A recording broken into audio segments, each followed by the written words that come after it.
Back on the show is Amanda Bobby Cooper is going to be taking on Angela Magana coming up here at UFC 218 on December 2nd. Amanda, how are you?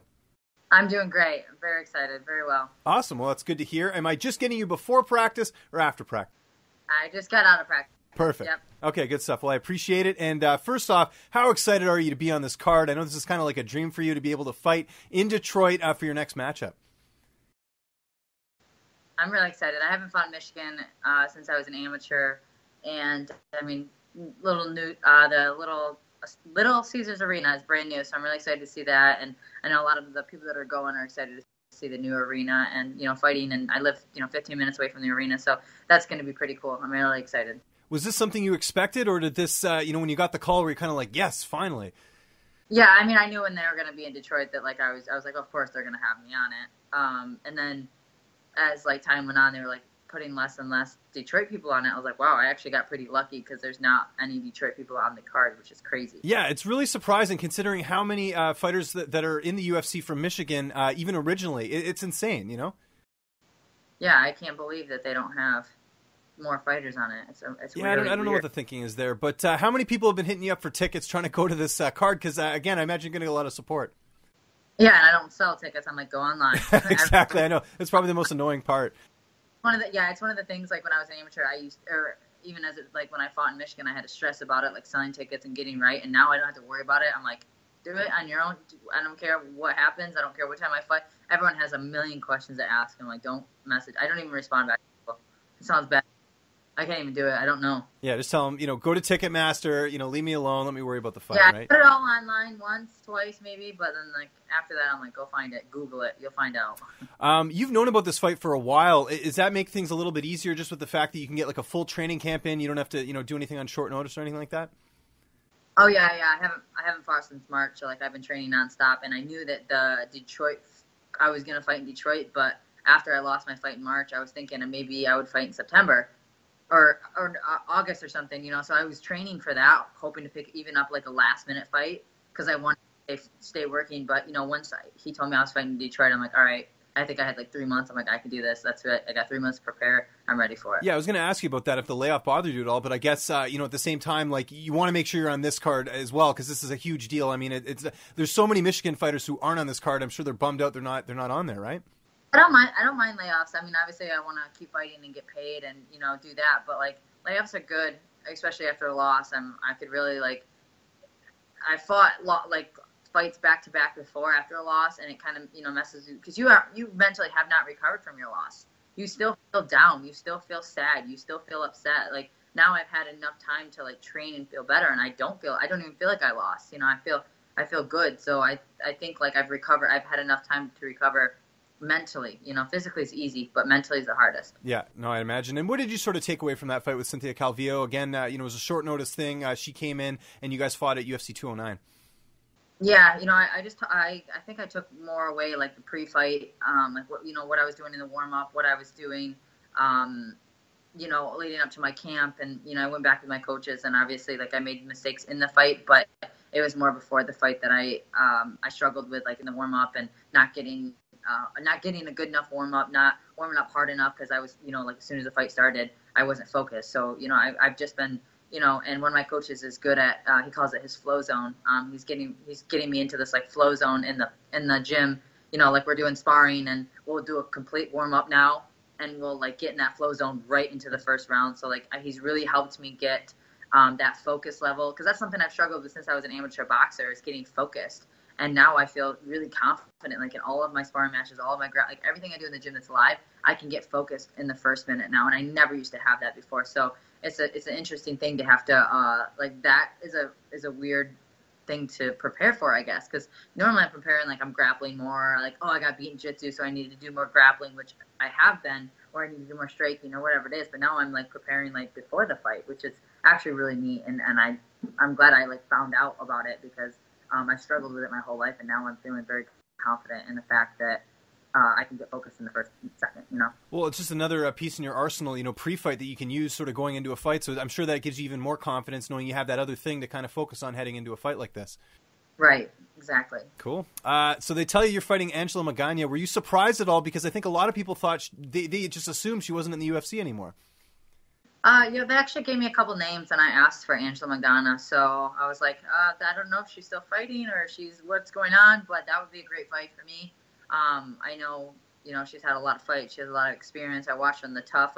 So I've been watching this girl for years, knowing like her fighting style, knowing who she is, like as a person inside and outside the cage. So, and she probably doesn't even really know who I am. So that's kind of like good for me, is to call out someone that I already know and figure out like who's Amanda Cooper and Google me and figure out what I do. And I've already been watching her for years. So, I'm really excited for the fight. Obviously, I think since I picked it, I'm going to win 100%, Yeah. And how do you feel like you match up against her in this fight?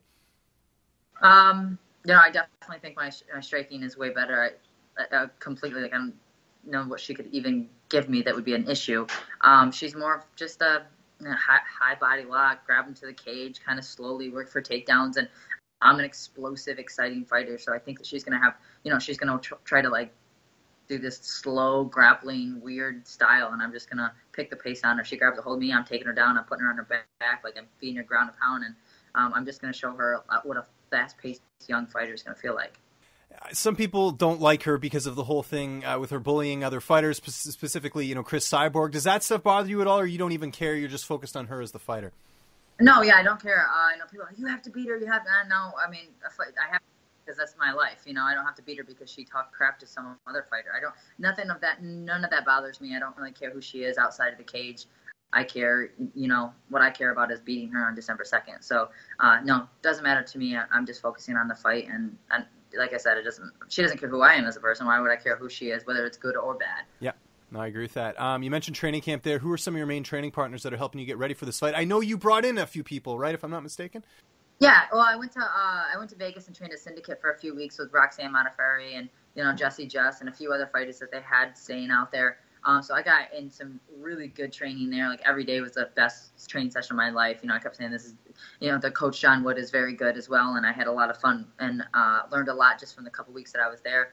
And then I got back and I had about a week until I had Molly McCann from England come out. She's 6-1 as a professional and fighting for a world title in February for a promotion in London. So she's out here. She's my best training partner. We like literally match up. So it's so exciting. Every day we're like just training and getting the most out of it and having fun.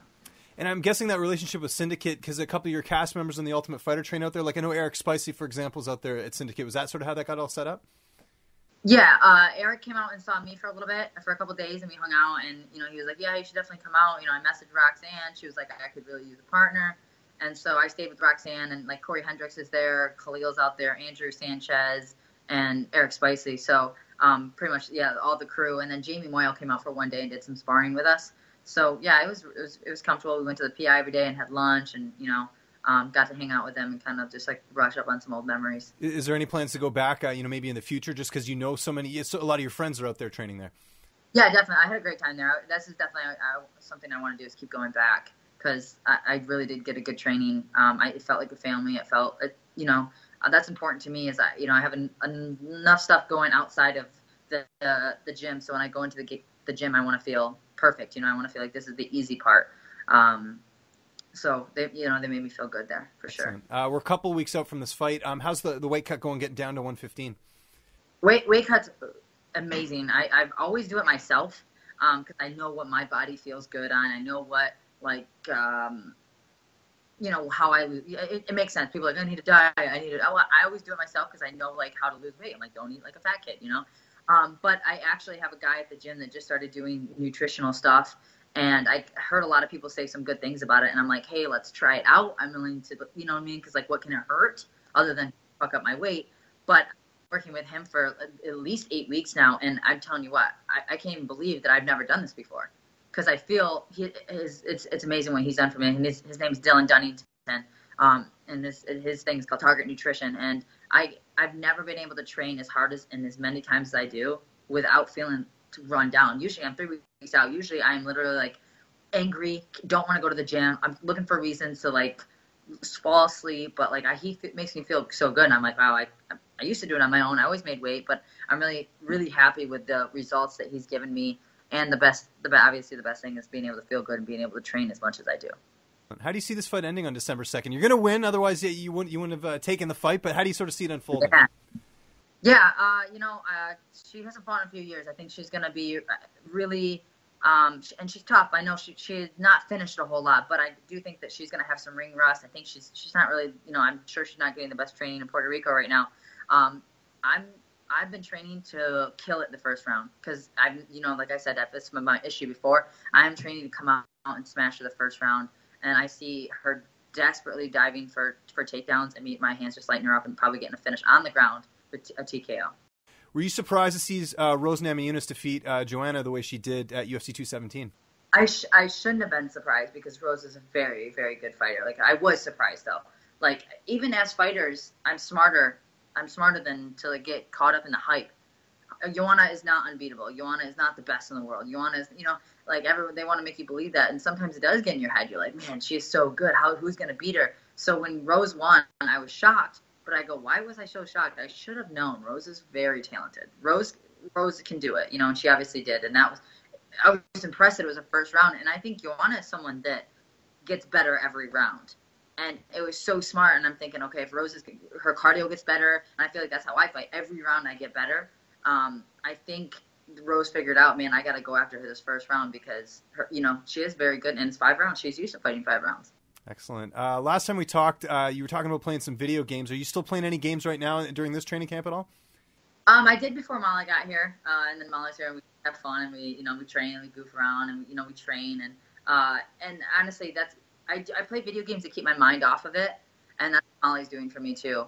So it's I'm switching out the games for Molly right now, which is better for both of us. So I usually play games to just kind of keep going, rest, but also keep my mind going, and that's. Molly's good. It's my second fight camp that I've had her. In Ireland, she went with me. So she's really good at making me feel confident, making me feel sharp, get my head on right, making sure I need it, have everything done. She'll get up and cook food if I want. Like she does it all. That's good. Yeah, it sounds like a good pairing, the two of you there. What about Netflix? You guys watching any TVs or anything like that?